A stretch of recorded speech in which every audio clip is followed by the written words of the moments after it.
رضوان کے بادلوں نے انہیں مسلسل ایسے ہی سیراب کیا ہے جیسے ان کے ہاتھ سحاوت میں بارش کی طرح برستے ہیں۔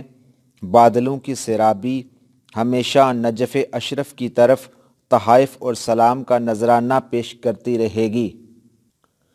پہلی سمت ان روایات پر مشتمل ہے جو شرافت، بلندی اور نایاب فخر اور چمکدار پیشانی جامع خوبصورتی پر، جن کی مہک سے آفاق معطر ہو جاتے ہیں اور ان کی چمک کو دیکھ کر دل اور روحیں خوش ہو جاتی ہیں، اور جن کے ذکر اور اوصاف کو سن کر پیاسا سیراب ہو جاتا ہے، جن کے ورد کے فوائد اور حسن وصف کے سبب دلہے فخر کا لباس پہنا ہوا محسوس کرتے ہیں، اور جن کی شعاؤں سے حاسدوں کی آنکھیں ہیرا ہو جاتی ہیں۔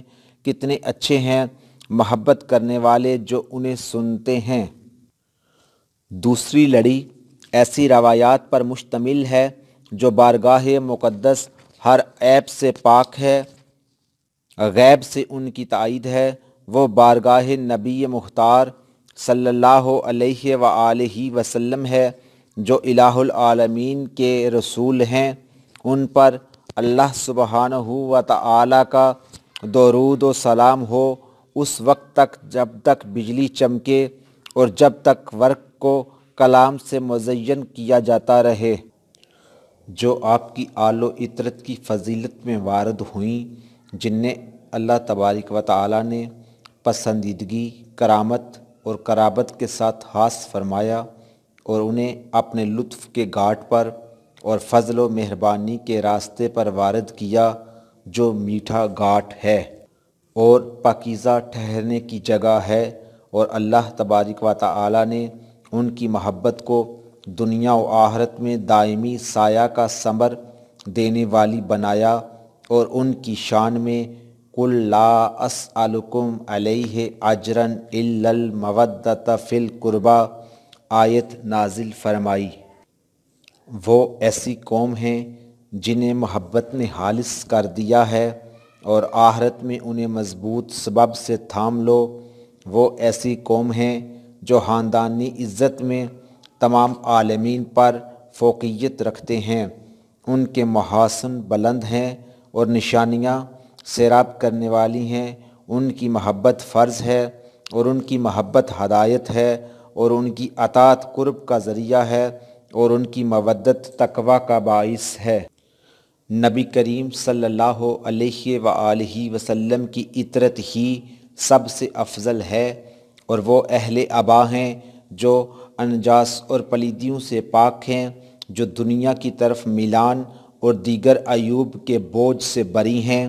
جن و انس ثقلین میں بہترین لوگوں پر فضیلت دیے گئے ہیں۔ ان میں سے علی امیر المومنین علیہ السلام ہیں جو امامت قواعد کی بنیاد رکھنے والے ہیں، قیامت کے دن لواء الحمد اٹھانے والے ہیں، اور اپنے نور اور حسن سے بہت بڑی آگ کی روشنی کو ماند کرنے والے ہیں۔ اپنی عالی ہمت اور تدبیر کی لطافت اور اپنی رائے کی عظمت کے سبب مشکلات کو حل کرنے والے ہیں۔ جود و سخا کا بہت بڑا سمندر ہیں، تنگی اور خوشحالی میں قوم کے امام ہیں، اور ایسے امام جو گمراہی اور جہالت کے اندھیروں میں چراغ ہیں، مبارزت اور نیزہ بازی کے میدان میں سخت حملہ کرنے والے شیر ہیں۔ علوم اور حکمت میں آپ کے فضائل اساس ہیں، انہیں کوئی گمان، کوئی حد اور قیاس احاطہ میں نہیں لا سکتا۔ اہل رائے کے ہاں ان کی شان میں ایک شبہ ہے، شک ہے، التباس ہے، اور ان کی زوجہ سیدہ بطول زہرا سلام اللہ علیہا کے فضائل جو عین رسول اللہ صلی اللہ علیہ وآلہ وسلم کی ٹھنڈک ہیں، ان کے بیٹے نواسے دونوں اہل جنت کے نوجوانوں کے سردار ہیں۔ پھر عطرت طاہرہ مطہرہ جو عالی مرتبت خاندان کے فضائل ہیں، ان کے آخری امام مہدی علیہ السلام ہیں۔ دین کے اصرار پر رحمان کریم کی تخلیق کا موقف ہیں، وہ امام جو علم سے بھرا ہوا ہے، اور وہ ہستی ہیں جن کے فضائل کی آواز فرشتوں اور تمام جہانوں سے دے دی گئی ہے۔ مخلوق پر اللہ تبارک و تعالیٰ کی محبت ہیں، ان کا نفس ہر برائی گھٹیا چیز سے پاک، شریف اور ذکی ہے، ان کی ذات بڑی فضیلت اور عالی منقبت سے مزین ہے۔ تخلیق و تکوین سے، ایجاد و ابداع سے حق کے ساتھ مقصود ہیں۔ اللہ سبحانہ و تعالیٰ کا درود ہو حضرت محمد صلی اللہ علیہ وآلہ وسلم اور ان کی آل پر، خصوصاً قائم مہدی علیہ السلام پر اور ان کے اہل قرابت پر، اور تمام انبیاء و مرسلین پر اور آپ کے اصحاب پر، اس وقت تک جب تک بارش گھاس والی بڑی چراگاہ کے اوپر برسنے کی آواز پیدا کرتی رہے گی، جب تک جانداروں کے لیے وسیع رزق کا سلسلہ جاری ہے، اور جب تک کلیاں اپنی خوشبو اور چاند اپنی روشنی کی کرنیں بکھیرتا رہے گا۔ ان روایات میں نادر و نایاب نکتے ہیں، عجیب و لطیف باتیں ہیں، بلند وراثتی عزتوں کی کلیاں ہیں، شریف عظمت والی صفات ہیں۔ چمکنے والا سورج کہاں ہے؟ اسے کیا ہوا ہے؟ بعید ہے کہ کوئی ایک ان کے مقام کو پا سکے، یا کوئی وہم و گمان میں ان کی مثال کے تصور میں لانے کی خواہش رکھے، یا کوئی حسن یا جان ان کے جمال و کمال پر مطلع ہوا ہو۔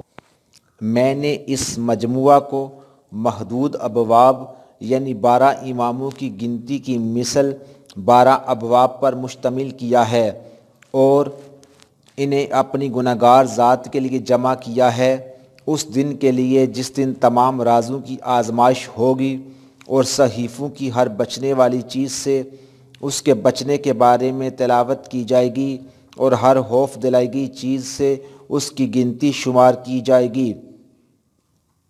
اور کتاب 2 حصوں پر مشتمل ہے۔